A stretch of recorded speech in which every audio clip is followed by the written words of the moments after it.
Let's make one of my favorite sandwiches, a smoked brisket sandwich. It takes a little bit of work, but at the end you will be rewarded. Right now we're going to remove some of that silver skin and some of that hard fat. All that stuff does not render down, and it can be pretty nasty if you bite into it at the end.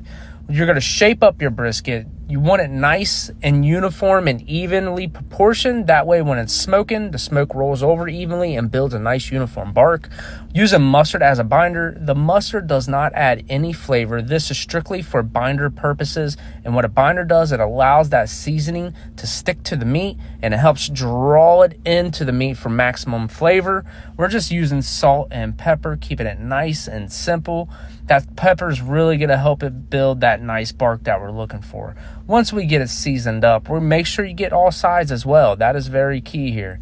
Once we get it seasoned up, using my meter probe, I'm going to stick it in there so I can control my temperature a little bit better. Hickory wood chunks, and then I like using a water pan. This will help it keep it a little bit moist through the cook. That way it don't dry out on me. 250 degrees. We're going to check in about 2 hours later and start spritzing with apple cider vinegar.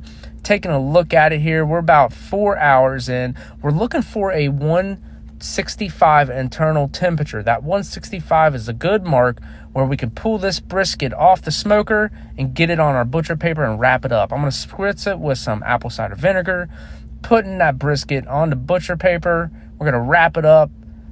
And then once we get it wrapped up, placing it back onto the smoker, and we're going to keep the temperature the same at 250 degrees. You can use aluminum. I really don't like using it because it helps intensify the cook. You know, speeds it up a little bit more. Butcher paper allows it to breathe still and help form a bark. Right there, 2 or 3, we're going to remove it, place it in a cooler, and we're going to let that baby sit for about 2 to 3 hours for resting.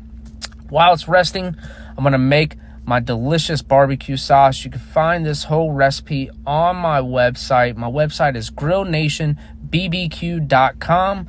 Right now we're going to sweat down our veggies, adding some tomato sauce or paste, and then some mustard, some ketchup, moving on to the brown sugar, some honey, of course that W sauce, a little chili seasoning, and right there it is. We're going to let that simmer for about 12-15 minutes. Remove that brisket. I always cut it right down the middle because that is the money shot that we're looking for.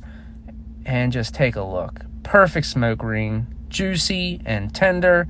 We're going to go ahead and use the point for this. The point has the best flavor in my opinion. Nice even cuts. You want it to be able to hold itself up when you're holding it there and then easily pull apart when you pull on it. It's just the perfect amount of give.